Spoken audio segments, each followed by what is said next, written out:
She's pretty. She's hot. Is she? Yeah, She's hot. Oh, yeah. She's very absolutely. pretty. Really? I'll be like, Yeah. don't sing or talk to me, but yeah.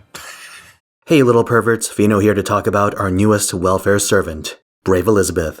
She's a single target saber with a standard Arts Buster hybrid deck.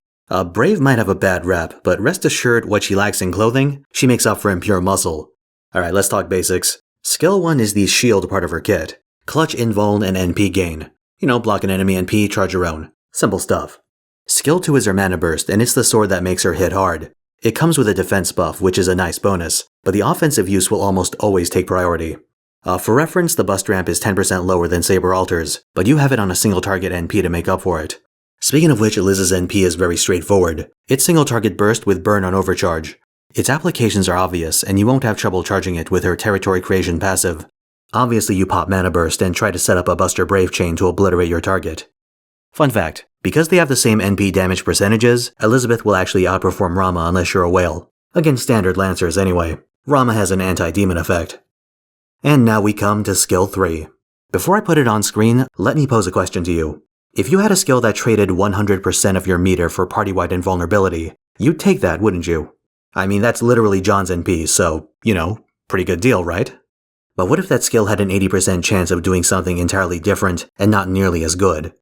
Tragically, Liz's third skill is some serious Joey Wheeler shit. A lot of these effects are okay in a vacuum, but no single proc except party-wide invuln is worth 100% of your meter.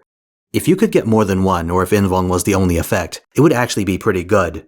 As it is, you're really just gambling for not much upside. Now you might think that because her overcharge sucks, you could charge to 200%, pop the skill, and then your NP. You can, but there's a pretty big flaw. Very few fights would have the sort of downtime where Liz would build meter without using her NP. That upfront damage is almost always a bigger priority.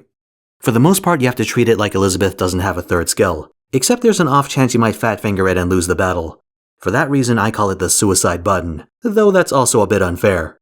A button that literally just killed Elizabeth would legitimately see more use than her third skill. But what if I told you I found one case where it did do something?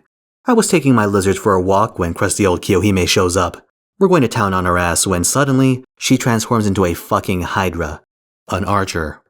Well, I can tell you that's not a great target for Brave's NP, so I may as well roll the dice. Real talk, I was recording B-roll when this happened. I did not set this up. So the moral of the story is that if you don't plan your fights, maybe you'll find a use for it. For general team building, I like to run Elizabeth in a double saber support caster configuration. This gives you really good brawling with the option of arts chaining for expedited NPs. For standard encounters, the second saber should be AoE to blow up the second wave. Saber Alter is my preferred pick, on account of her charisma buff also applying to Elizabeth. Alternatively, you could run a second, single-target saber like Rama. Some encounters have a big mid-boss. As for the support, it's all the usual suspects. Waver, Merlin, Shakespeare, and Hans. You could run a third saber instead, but I like Waver the most because he guarantees my NPs for waves 2 and 3. If you want to meme it up, consider the Brat Pack. If you run all 3 Elizabeths, you get a surprisingly competent, if not extraordinary team. Lancer gives her defense debuff and her 2-part attack buff. Caster provides a lot of stars via Innocent Monster, and even more with 2030. And Saber does the heavy lifting to blow up meaty targets. Obviously this team's only good for neutral or berserker matchups, but it's relatively easy to assemble considering it runs 3 4-stars. 2 are welfares and 1's a starter. As a bonus you have a lot of incidental debuffs, 2 burns and 2 curses. Burn stacking isn't in the game yet, but this damage can add up to weaken more stubborn enemies. Alright, that was the semi-practical meme team. Now let's talk about the really stupid shit. Beautiful, isn't it? Double Tamamo enables some of the craziest, most degenerate shit in the game, and this is no exception.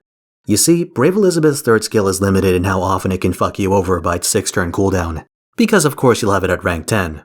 Right? Well, despair no longer. Tamamo's NP cuts 1 turn of cooldowns across the board, and you'll be spamming that shit 24/7. Between that, arts chains, and her arts buff, you can pull the lever on that slot machine to your heart's content. It's a gacha game inside of a gacha game. You're welcome. For craft essences, Golden Sumo stands out as the definitive option. I always recommend it, but hybrid characters benefit the most in my opinion. It supplements both the arts and buster halves of her deck, and pushes up her average damage in a way that buster CEs can't. Failing that, we have some arts buster CEs coming in the future that you should look out for. Sukumihara Student Council, White Cruising, and Battle Olympia. While Elizabeth is a simple servant with only 2 functional skills, she's a free single-target saber you get at NP5. If you're free to play, there's a good chance you'll come to rely on her, because you don't have much in the way of alternatives. She's helped me with a lot of challenging content in the past, so don't sell her short. Just, don't touch the button. That's all, folks. I stream around the same time every weekend, so head on over to Twitch because I'm probably doing it right now. Links below.